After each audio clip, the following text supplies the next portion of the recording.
meu Deus é maior que os meus problemas. Eu não temerei. Com Jesus eu vou além.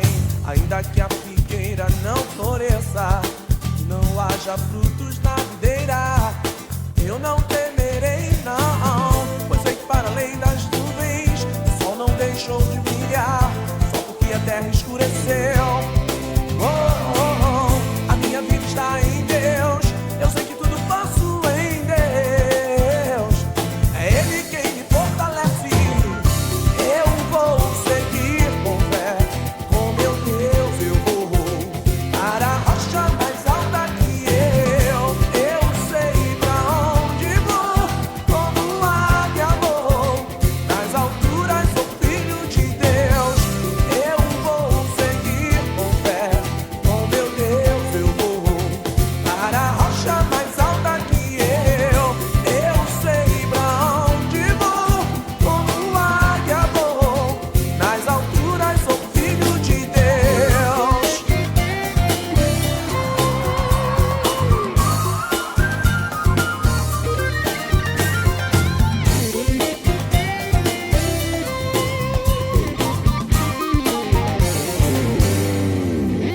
O meu Deus sabe tudo que eu preciso pra sentir a paz dentro do meu coração. Ainda que a lua adormeça e não haja o brilho das estrelas, eu não temerei não. Pois sei que para além das nuvens o sol não deixou de brilhar, só porque a terra escureceu.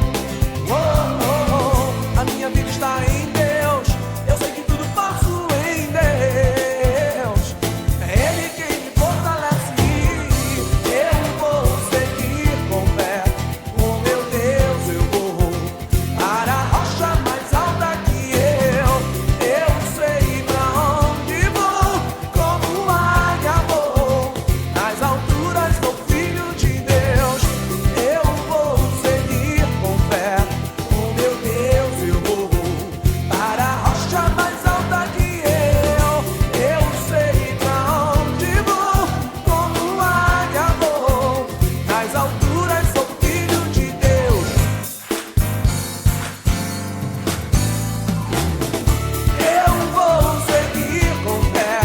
Com meu Deus eu vou para a rocha mais alta que eu. Eu sei pra onde vou, como águia vou. Nas alturas sou filho de Deus. Eu vou seguir com fé. Com meu Deus eu vou para a rocha mais alta que eu. Eu sei pra onde vou, como águia vou. Nas alturas sou filho de Deus. Nas alturas sou filho de Deus. Nas alturas sou filho de Deus.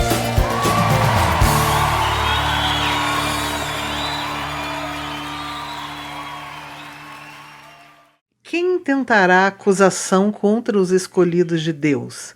É Deus quem os justifica. Quem é que condena? Pois é Cristo que morreu, ou antes, quem ressuscitou dentre os mortos, o qual está à direita de Deus e também intercede por nós. Quem nos separará do amor de Cristo? A tribulação, ou a angústia, ou a perseguição, ou a fome, ou a nudez, ou o perigo, ou a espada. Como está escrito, por amor de ti somos entregues à morte todo dia. Somos reputados como ovelhas para o matadouro. Mas em todas estas coisas somos mais do que vencedores por aquele que nos amou.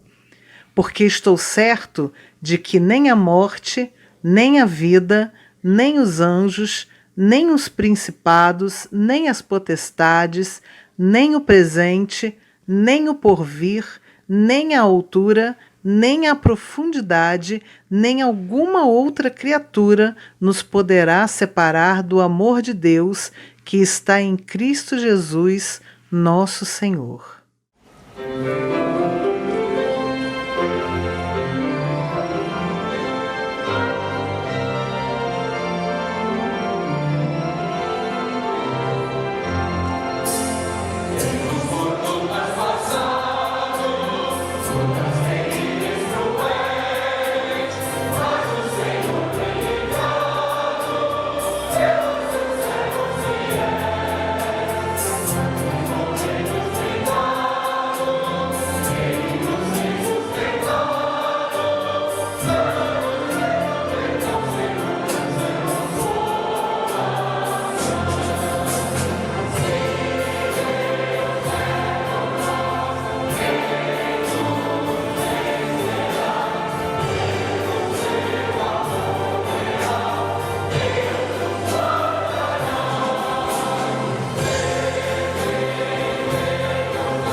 noite, meu querido, minha querida, meu irmão, minha irmã. Como você está? É muito bom estar com os irmãos aqui presentes. Infelizmente não podemos ainda estar presentes presencialmente, não podemos estar juntos presencialmente, mas estamos em comunhão. Como tenho dito e já é de costume, estou com saudade de todos. Espero logo, assim que possível, assim que o Senhor Jesus nos permitir, estarmos juntos novamente em comunhão presencialmente. Mas nessa noite, ainda como tenho sempre mencionado, estamos em comunhão. Estamos em comunhão através do reino de Deus, estamos em comunhão através da nossa oração e principalmente estamos em comunhão através do Espírito Santo que habita dentro de cada um de nós. E na tarefa de trazer uma mensagem aos irmãos nessa noite, eu acho que o que vem à mente é o reino de Deus, aquilo que nos une. Eu costumo mencionar toda vez que falo sobre o reino de Deus, falo sobre a nossa caminhada cristã, que será o tema da mensagem dessa noite. Eu entendo que o reino de Deus é um reino de amigos. É um reino onde nós nos encontramos como indivíduos diferentes, indivíduos cada um com as suas próprias individualidades, por mais que isso pareça redundante, mas nos encontramos como corpo, nos encontramos como família, nos encontramos como irmãos e irmãs. E nessa noite nós vamos estar falando um pouco sobre a nossa caminhada. Não sobre o nosso encontro, mas sim sobre o sentido, sim sobre estarmos juntos, caminharmos juntos, e qual é a direção dessa caminhada e o que deve orientar a nossa caminhada cristã. Então, nesse momento eu te convido a estar abrindo o texto de Lucas, capítulo 24. Eu vou estar fazendo a leitura do verso 13 até o verso 15, para os irmãos se orientarem sobre que texto eu estou falando, para iniciarmos a nossa reflexão dessa noite. E o texto sagrado vai dizer o seguinte: naquele mesmo dia, 2 deles estavam indo para o povoado chamado Emaús, a 11 quilômetros de Jerusalém. E quando conversaram e discutiam, o próprio Jesus se aproximou e começou a caminhar com eles, mas os olhos deles foram impedidos de reconhecê-lo. Um texto muito conhecido, um texto famoso, um texto que possivelmente os irmãos já ouviram sobre ele, é o texto dos discípulos de Emaús, é o texto do caminho de Emaús. Para contextualizar os irmãos, Jesus havia sido morto na cruz do Calvário, até o seguinte momento já havia ressuscitado, mas nem todos o sabiam. E 2 discípulos que não vão ser nomeados, 2 discípulos que podem passar anônimos nas Escrituras, poderiam ter passado completamente anônimos nas Escrituras, estavam indo embora de Jerusalém. Estavam indo para Emaús, pois, afinal de contas, a sua esperança havia falecido na cruz do Calvário. Aquele que era considerado o mestre não estava mais entre eles. Porém, Jesus se achega a esses 2 homens e durante todo um caminho ele tem muito a ensiná-los. E aí, pensando na nossa caminhada cristã, pensando na nossa orientação de vida e na nossa caminhada com Cristo, eu pensei em 3 questões que precisam nos direcionar e precisam ser trabalhadas dentro da nossa caminhada. E a primeira delas, meus irmãos, pode se parecer algo estranho para ser colocado e encaixado na nossa caminhada cristã, mas é algo que é natural da nossa realidade e da nossa essência humana. E eu falo sobre a dúvida. Quando eu falo de dúvida, eu estou dizendo justamente do duvidar. Eu estou falando sobre o questionar. Nós vamos ter na história na história das ciências, pensamentos como o filósofo e matemático Descartes, que vai entender que se ele pensa, ele existe. E ele chega a esse pensamento através da dúvida do que realmente existia, através da dúvida do que realmente era real na sua experiência como ser. E aí ele se entende existente. E a partir desse momento ele vai se entendendo sobre outras coisas. Porém, o texto de Lucas, capítulo 24, tem um questionamento sobre a dúvida, ou na verdade esclarece um pouco sobre a dúvida que aqueles 2 homens viviam como discípulos de Jesus. Lá no verso 20, no verso 21, o texto vai dizer o seguinte: os chefes dos sacerdotes e as nossas autoridades o entregaram para ser condenado à morte e o crucificaram. E nós esperávamos que era ele o que ia trazer a redenção a Israel. E hoje é o terceiro dia desde que isso aconteceu. Esse texto ele traz um pouco, na verdade ele traz à tona toda a lógica e todo o contexto social, todo o contexto antropológico, tudo que passava na cabeça daqueles dois discípulos. Toda a dúvida que surgiu no coração daqueles dois homens. Possivelmente aqueles homens seguiam Jesus, mas por o texto não revelar seus nomes e mantê-los anônimos, nós podemos entender que possivelmente eles não pertenciam à elite de Jesus. Eles não eram nenhum dos 12 discípulos de Jesus. E como nós já trabalhamos, já falamos algumas vezes, né?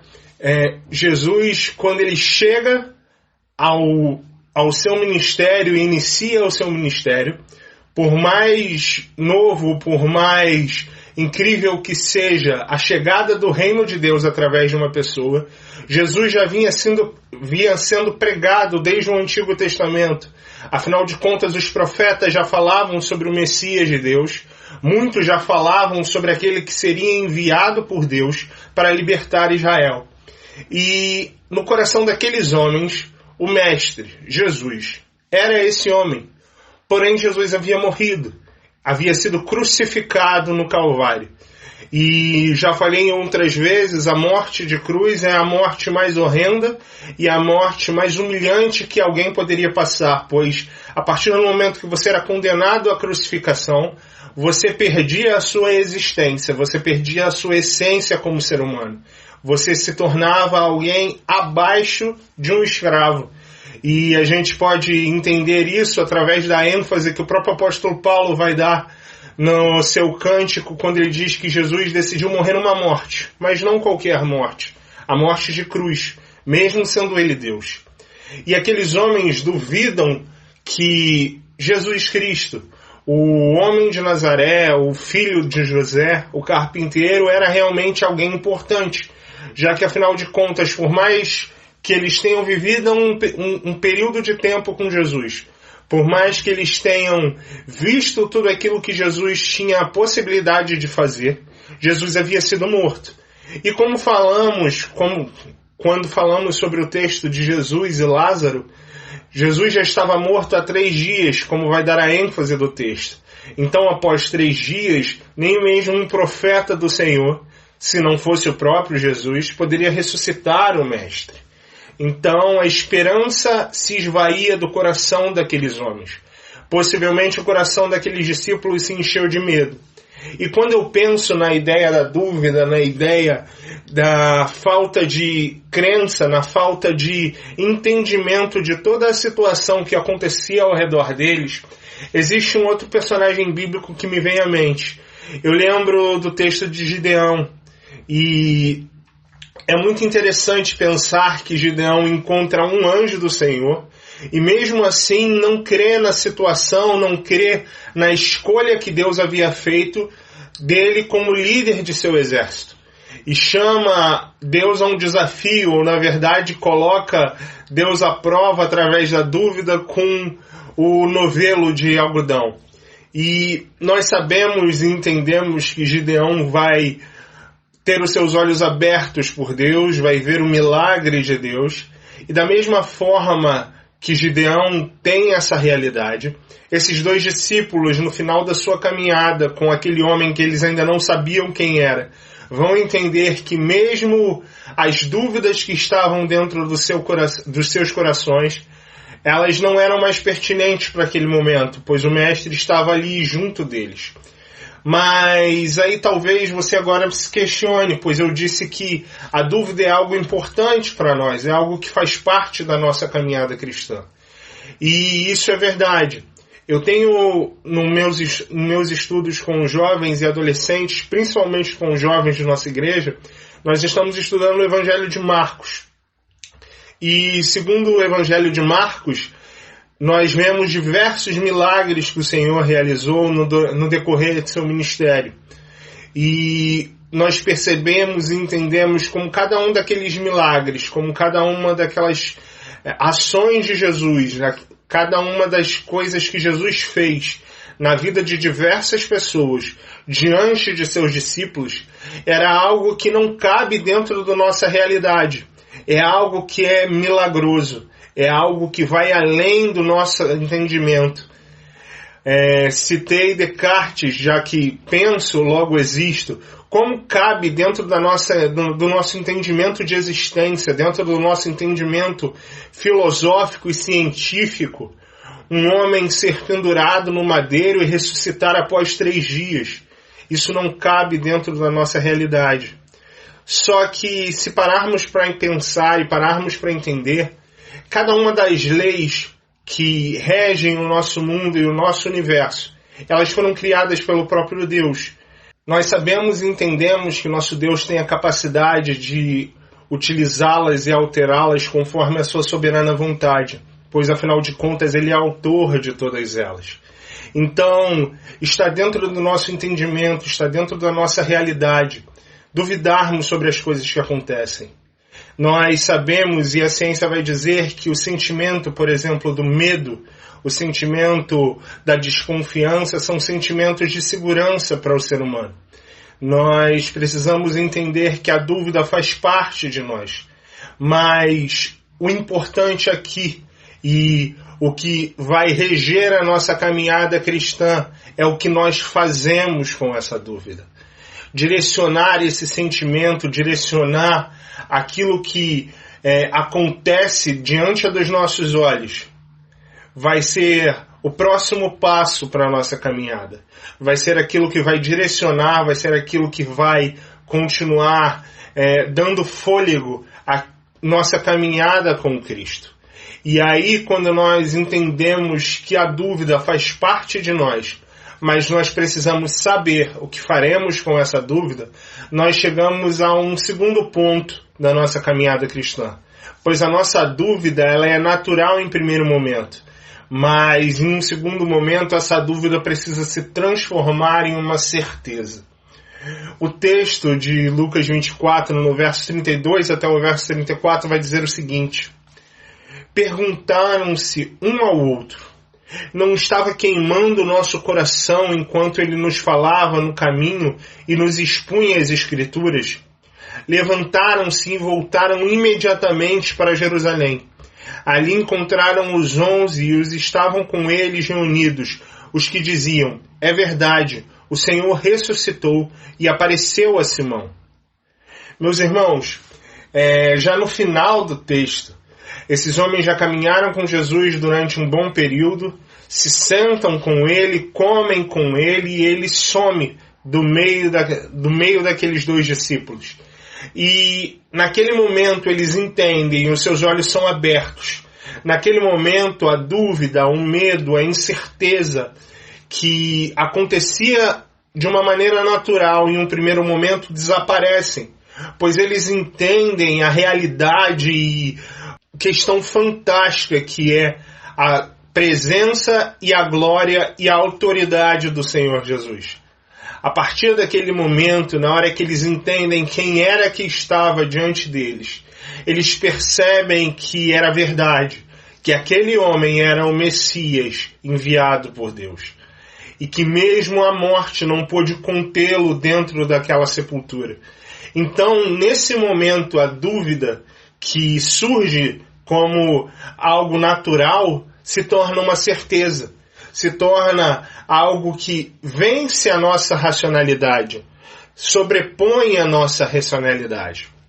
E quando eu penso sobre essa questão da certeza e sobre a fé, que se torna uma fé irracional, uma fé que tem a possibilidade de crer no impossível, eu me recordo, e é uma outra personagem do texto sagrado que nós falamos sobre ela no estudo de Marcos, que é a mulher do fluxo de sangue. Uma mulher que há 12 anos sofria de um fluxo de sangue e não encontrava solução para a sua caminhada, não encontrava solução para o seu problema. Ouviu que um homem, possivelmente era um profeta de Deus, ouviu que passaria perto de sua cidade alguém que poderia solucionar o seu problema. E aquela mulher tem a certeza, aquela mulher tem a fé. Aquela mulher é impulsionada por esse sentimento e vai até o Senhor Jesus. E ela não precisa nem mesmo conversar com ele como outras pessoas estiveram na presença dele e imploraram por uma cura ou por alguma coisa do gênero. Ela entende que aquele homem foi enviado por Deus e ela entende que naquele homem existe poder, existe a graça que é capaz de curá-la da sua enfermidade simplesmente tocando na orla de seu manto. E é através dessa certeza que a impulsiona. É através desse calor no coração que os discípulos que retornam a Jerusalém, é através desse sentimento que a caminhada cristã, ela gera em nós a possibilidade de seguirmos em frente. E aí, agora nesse momento, eu gostaria de fazer uma analogia. Nós precisamos, aqueles que têm já carteira de motorista, aqueles que já conhecem sobre carro, aqueles que entendem um pouco sobre carro, talvez compreendam um pouco melhor o que eu quero dizer. Em nossa caminhada cristã, a nossa dúvida funciona como um freio, pois, afinal de contas, nós somos criados à imagem e semelhança de Deus, seres racionais, seres que têm a capacidade de pensar. Mas a nossa certeza da ação de Deus, do poder de Deus, é aquilo que nos impulsiona.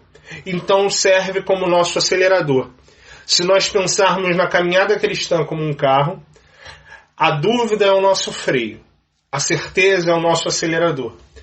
Mas talvez o elemento mais importante que o motorista tem acesso direto dentro de um carro é aquilo que nos direciona.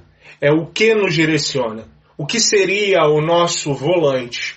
O que seria aquilo que direciona aonde nós vamos com a nossa certeza, aonde nós precisamos sair com a nossa dúvida? E eu digo aos irmãos que aquilo que precisa nos direcionar na nossa caminhada cristã é a essência de Cristo. Olha o que diz o verso 35. Então os dois contaram o que tinha acontecido no caminho e como Jesus fora reconhecido por eles quando partia o pão. Aqueles homens caminharam com Jesus e o texto no seu decorrer vai dizer que Jesus explica todas as passagens da Torá, todas as passagens das histórias dos profetas te direcionavam a ele, te direcionavam até aquele momento. E como eles mesmos disseram, quando li aqui o texto nos versos 32 a 34, o coração deles ficava aquecido quando ouviam a Jesus. Porém, as últimas palavras do capítulo, da passagem do verso 35, vão dizer que aqueles homens reconhecem quem é Jesus no momento que ele parte o pão e dá àqueles homens. No momento que ele senta à mesa com eles e parte aquele pão e divide com aqueles homens. A essência de Cristo se faz presente ali. O Deus encarnado no meio dos homens. Aquele que teria a capacidade de eliminar todos nós por conta do nosso pecado, mas decide, mesmo sendo verbo, se tornar homem e habitar entre nós. E muito além disso, decide partir o pão entre nós, decide dar a cada um de nós a possibilidade de estarmos à mesa com ele. E mais além disso, é aquele que morre por cada um de nós. Meus irmãos, para fechar a mensagem dessa noite, nós precisamos entender que a nossa dúvida, ela não pode frear as nossas certezas. E principalmente, nós precisamos caminhar através da essência de Cristo. Boa noite.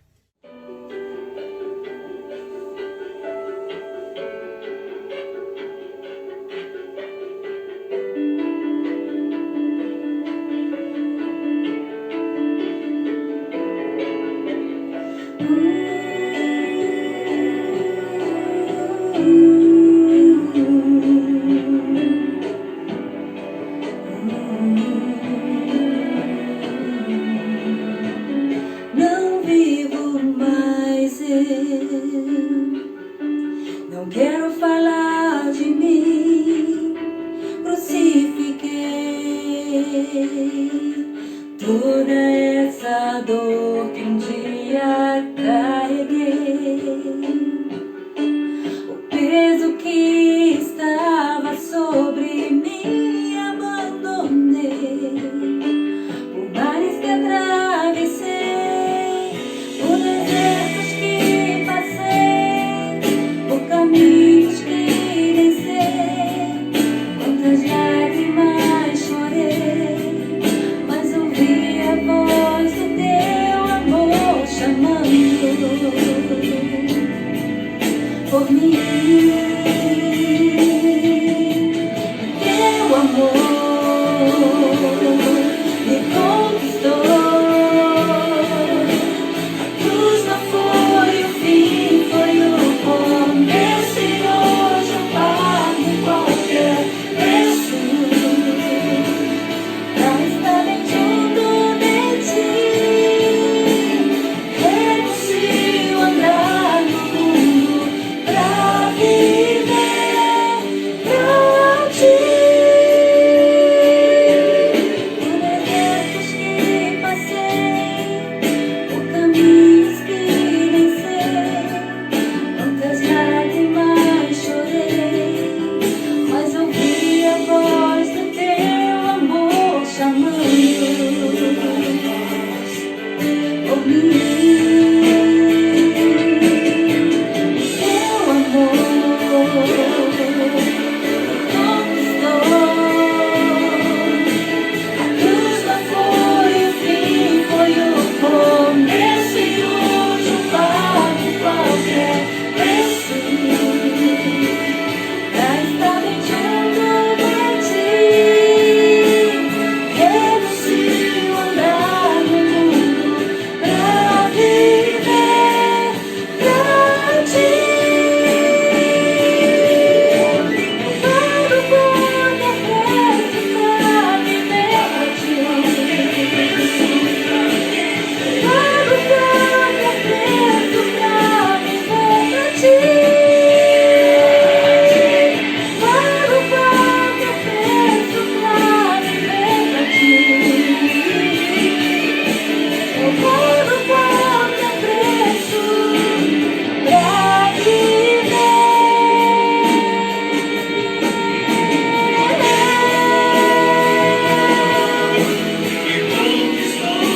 me conquistou. A cruz não foi o fim, a cruz não foi o fim. Eu pago qualquer preço pra estar bem junto de ti. Renuncio a andar no mundo pra viver pra ti.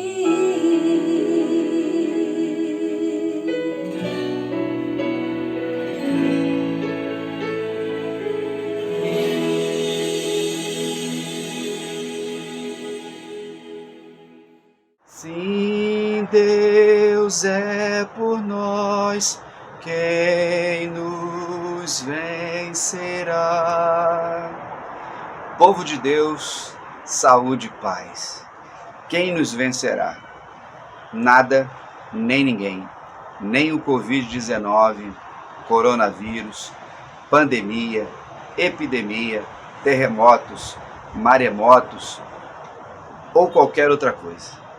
Vocês leram agorinha há pouco que nada pode nos separar do amor de Cristo. Nenhuma condenação há.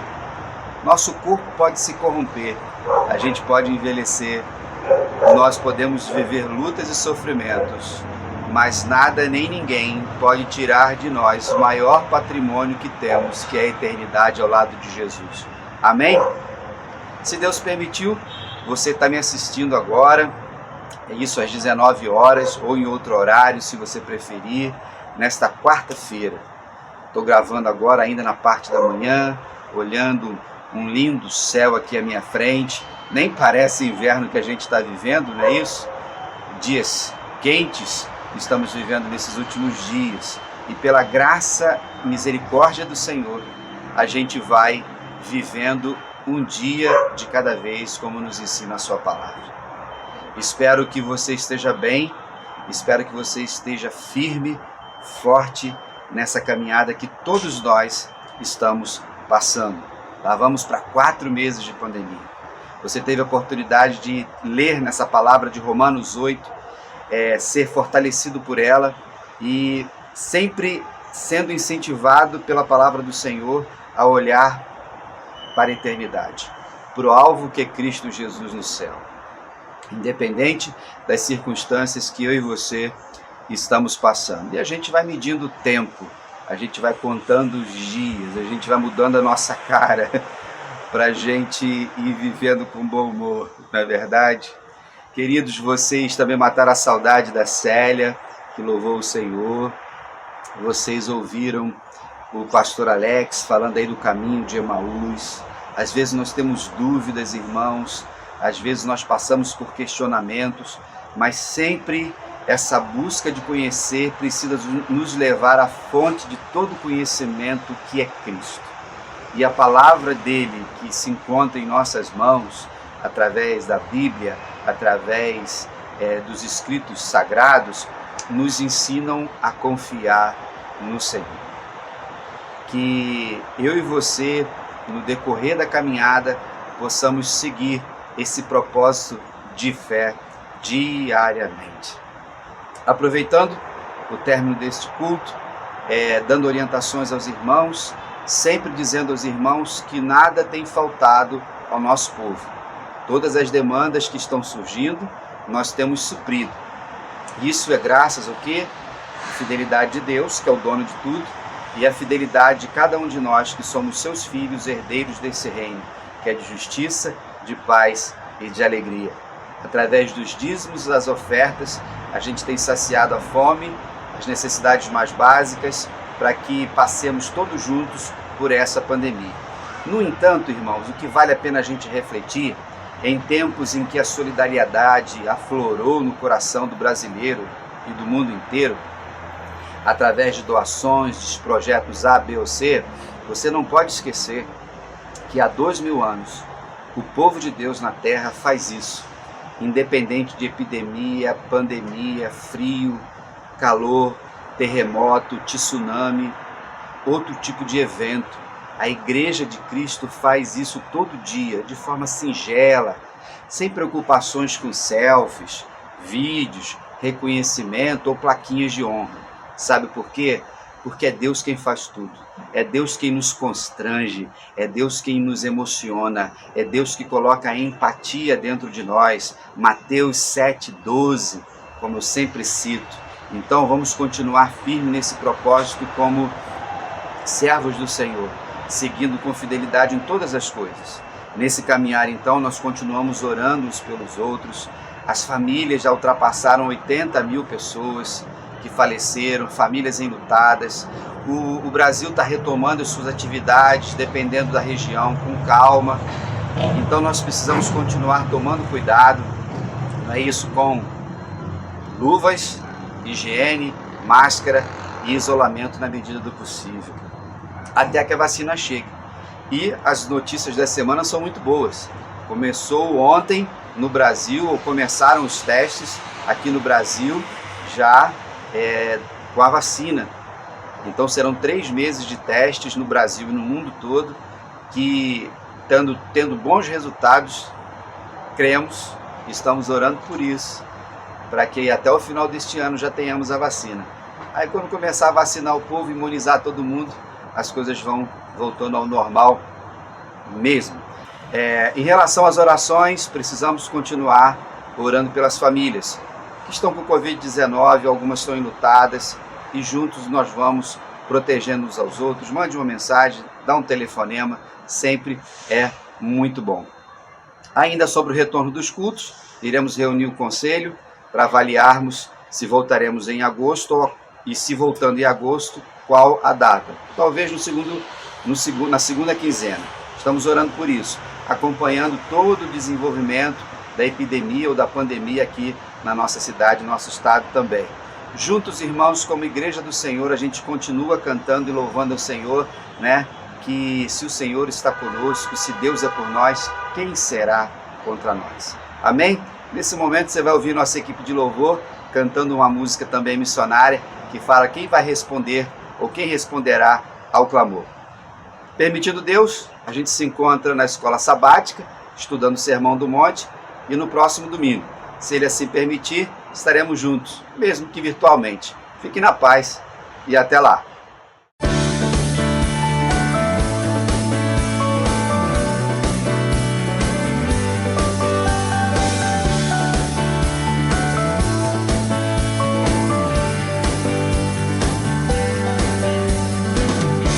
Vem junto a nós e por todo lado, tantos perecem sem ter salvação, buscando alegria pra vida vazia, distantes de Deus, seguem sem direção.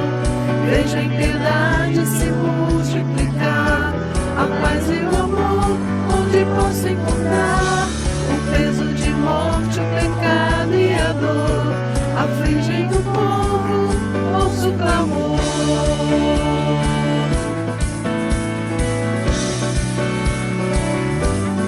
ouço o clamor, a nossa cidade clama. Quem ouvirá, quem responderá ao clamor? Quem vai dizer a este povo que a nossa esperança está no Senhor? O Espírito do Senhor está sobre mim, porque Ele me ungiu para pregar boas novas aos pobres. Ele me enviou para proclamar liberdade aos presos e recuperação de vista aos cegos, para libertar os oprimidos e proclamar o ano da graça do Senhor. Parentes, irmãos, amigos, vizinhos, todos carecem da nossa oração, mas Deus nos convida a ter nesta vida um pouco a mais de atitude e ação. Vemos as guerras, a falta de paz, doenças e dor, o pecado nos traz. São tantos feridos, carentes de amor, o povo suspira, ouço o clamor.